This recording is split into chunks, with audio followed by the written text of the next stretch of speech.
Hey guys, welcome back to All Things Knives. It's your host Fletcher, and today we are going to be doing lock types.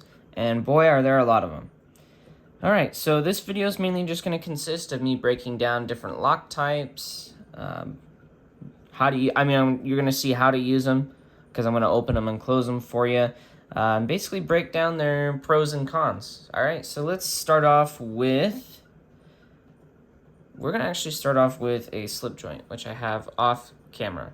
So this is technically a non-locking knife, but we're going to throw that in there because this is kind of the progenitor of a lot of these lock types. This is, they call it a slip joint mechanism.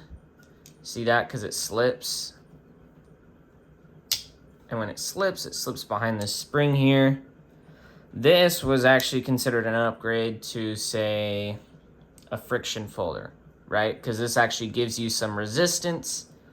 Plenty of people decided that this wasn't enough, and we now have different lock styles. So from here, with this slip joint, because this doesn't lock, and that is, you can cut yourself. So that's really these are nice to carry, and the fact that they're kind of office friendly, most people's grandparents carried a knife like this, so they won't bat an eye to it, That's really the pro of this lock. Not to mention, if you're feeling a little nostalgic, you can carry something like this. So that would lead us to our next lock, which would be the back lock, which is very, very simple. The way it works is there's a tang on the blade, there's a little notch. This is held in by a spring. When you close it, they interface, and it keeps it from closing on you. They're very strong, very easy to make, and so they're actually on a lot of budget knives, but it's definitely one of the stronger lock types. I like the way Spyderco does it because it gives you a strong, lightweight lock that you can depend on, that isn't going to break the bank. So that's really the pros with that. It's not as intuitive, though, as, say, like a liner lock or something else. You do kind of have to get used to the way it works. All right, so that's this guy. And from here, we move on to the Walker lock, or as a lot of people call it, the liner lock, right? So this would be, I believe, the next iteration. You could throw the frame lock in here as well. I'm not sure which came first, but they're relatively around the same time. This one includes part of the liner being used to interface with the tang of the blade to where the geometries are matched so that the liner stops it from closing on you. This one is very intuitive to use, but you can cut yourself while closing it, and it's not as strong as, say, a back lock. So, kind of a stronger version of the liner lock, the Chris Reeve Integral lock, aka the frame lock. It is the Reeve Integral lock. He is the guy who designed the lock. If you go on Spyderco's website, that's what they call it, the Reeve Integral lock. So it uses a piece of the frame of the knife, basically a thicker frame lock. It gives you more strength. They're basically the same way of opening and closing. The frame lock gives you more strength, so you're getting closer to the strength of a back lock. It's just as intuitive as a liner lock, and you're not having to sacrifice strength. I actually rather like a good frame lock. I don't think they're bad. Not as intuitive as some of the locks we're going to look at now, but still very revolutionary at the time. A ton of knives use this lock today, and Chris Reeve is a genius for coming up with it. So, all right, so we're gonna switch the ones out that we've already looked at, and then that would bring us to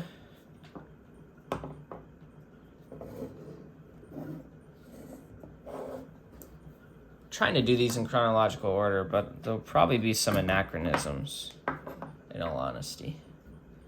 Okay. And then in the late 90s, I believe, you have the advent of the crossbar lock, or as Benjamin likes to call it, their axis lock.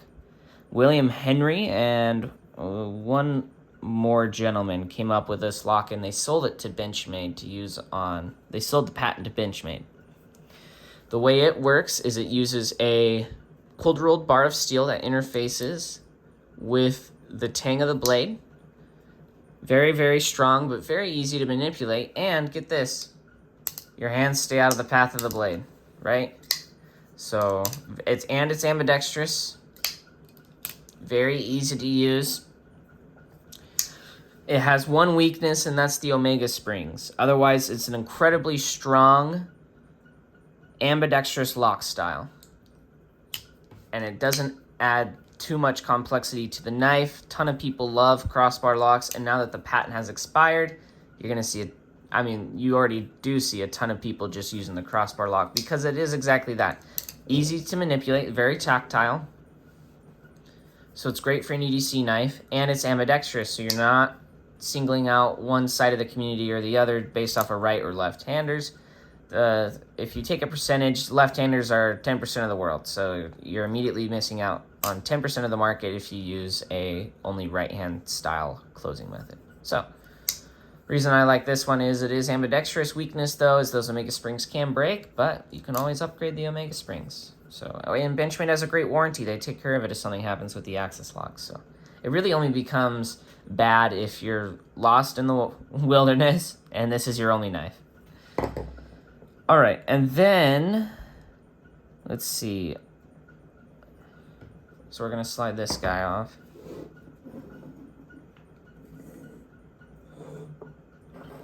Let's see, if I think about which one came next, it would have to be, I think this, just a button lock. And these have been around, I think, since the 50s. You know, you pressing a button and the spring opens a knife. This type of out the side has been out for a while, though. You hit the button and the knife opens. This is an auto. This, when in its manual form, spring, without the spring, is just a regular button lock. These are only really kind of popular recently. The button lock mechanism has mainly just been used on autos. It's actually quite a strong lock, but maintenance is the hard part for this lock system. If you take this out, the spring is just a pain in the butt, and then there's a spring for the button, and if something goes wrong with the spring for the button, then you're kind of screwed. It's a good EDC lock type. As far as hard use, definitely wouldn't baton with it. The way it works is it interfaces with a cutout in the blade. If you guys see that, let's try to get some better light for you. Let's see. It's hard because this is DLC, so you don't get as much reflection, but it, oh, there you go. Use my hand there. It interfaces with a section in the blade that's cut out. So, kind of hard to see on this blade, but there's a little cutout there where that satin bit is that this fits into the groove of. So these are very, you know, very fidgety for people who like a very, exactly that, a fidgety knife. You know, and I haven't had any problems with it. If I had to guess, it's probably a little stronger than a liner lock, if not around the same. So you're not really sacrificing anything. So there's these.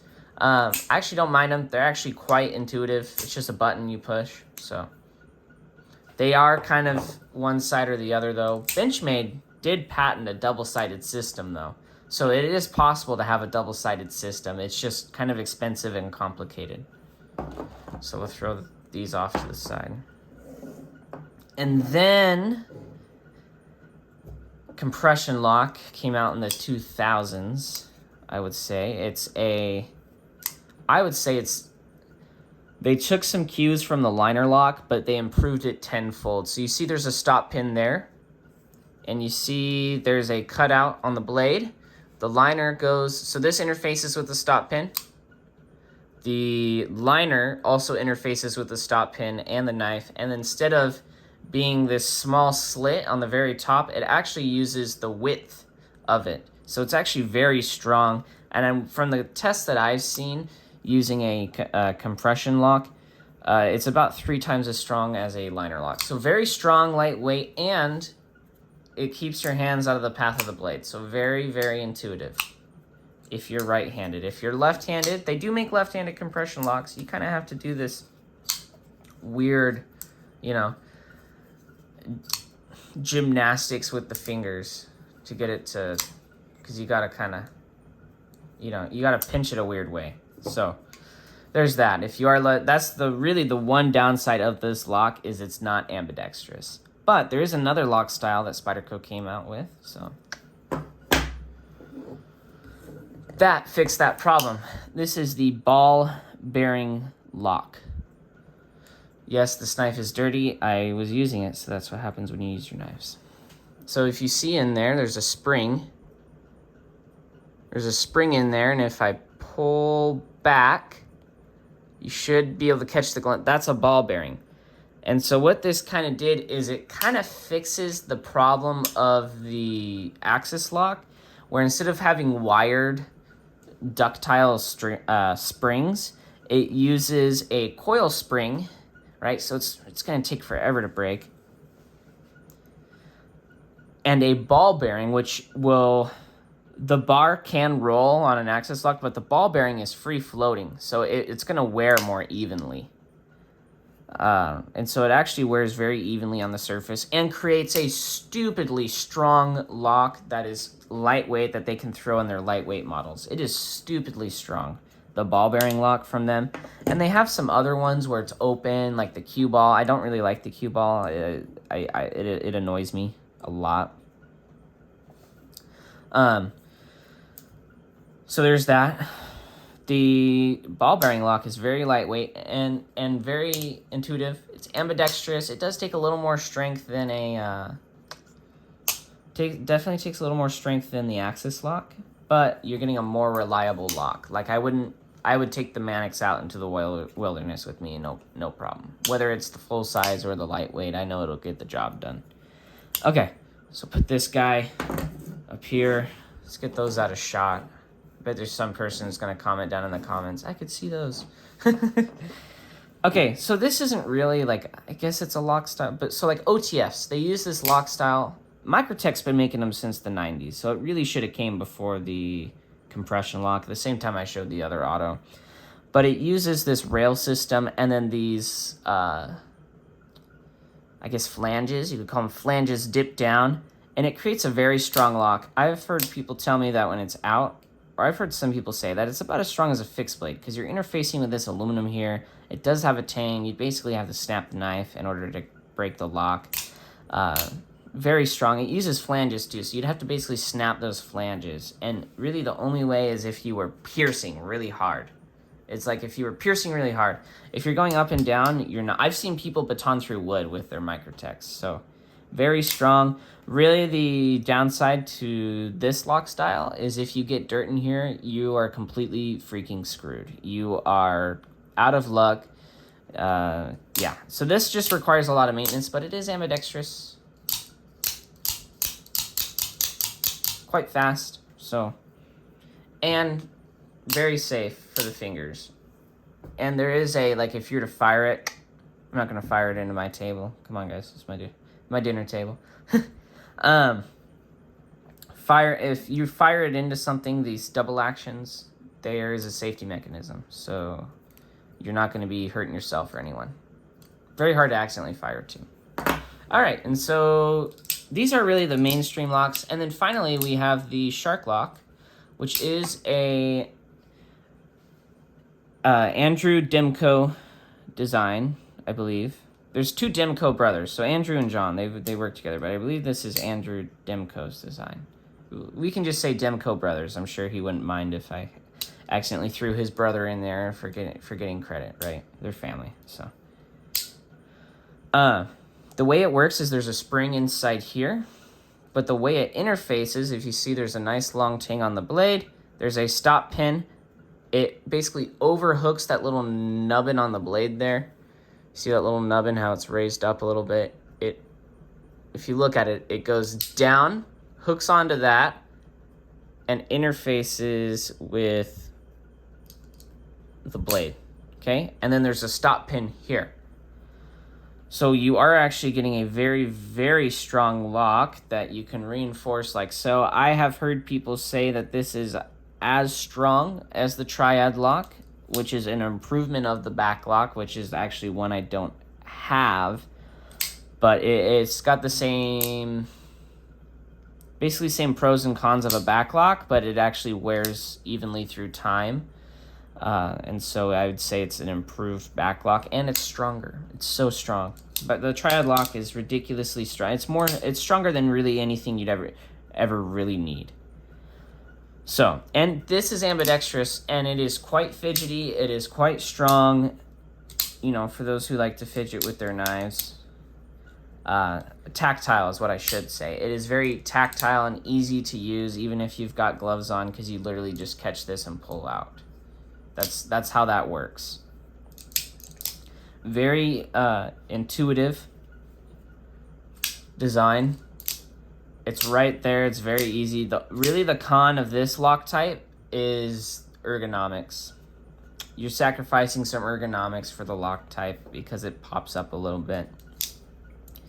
Once you get used to the knife and using it, you really don't mind it, but it does kind of get in the way. That's really the only downfall of this lock. This is a just about perfect lock design, you know, and the fact that you can reinforce the lock by just holding it and using the knife. But it's that little bit of getting in the way. But yeah, guys, this is kind of a longer format video. But yeah, let me know which one is your favorite. I know I didn't really say which one was my favorite. I kind of like them all, and I like their little quirks. If I did have to pick a favorite, it would probably be compression lock, and then the nothing beats like a good old frame lock sometimes. You know, there's something intuitive about them. I actually rather like this too. That or the axis lock. But I view this as an improved axis lock, so I really like the ball bearing style. But yeah, let me know which one's your favorite, which ones you have in your collection. I'm sure I missed something. If I did, just let me know down below. But these are, I would say, the most common lock types on the market, whether they're locking, non-locking. And for, you could also throw double detent as part of the slip joint. They're rather similar. They just use, instead of a spring, a detent system. But as always, thanks for watching, guys. Like, comment, share, subscribe. And as always, stay sharp.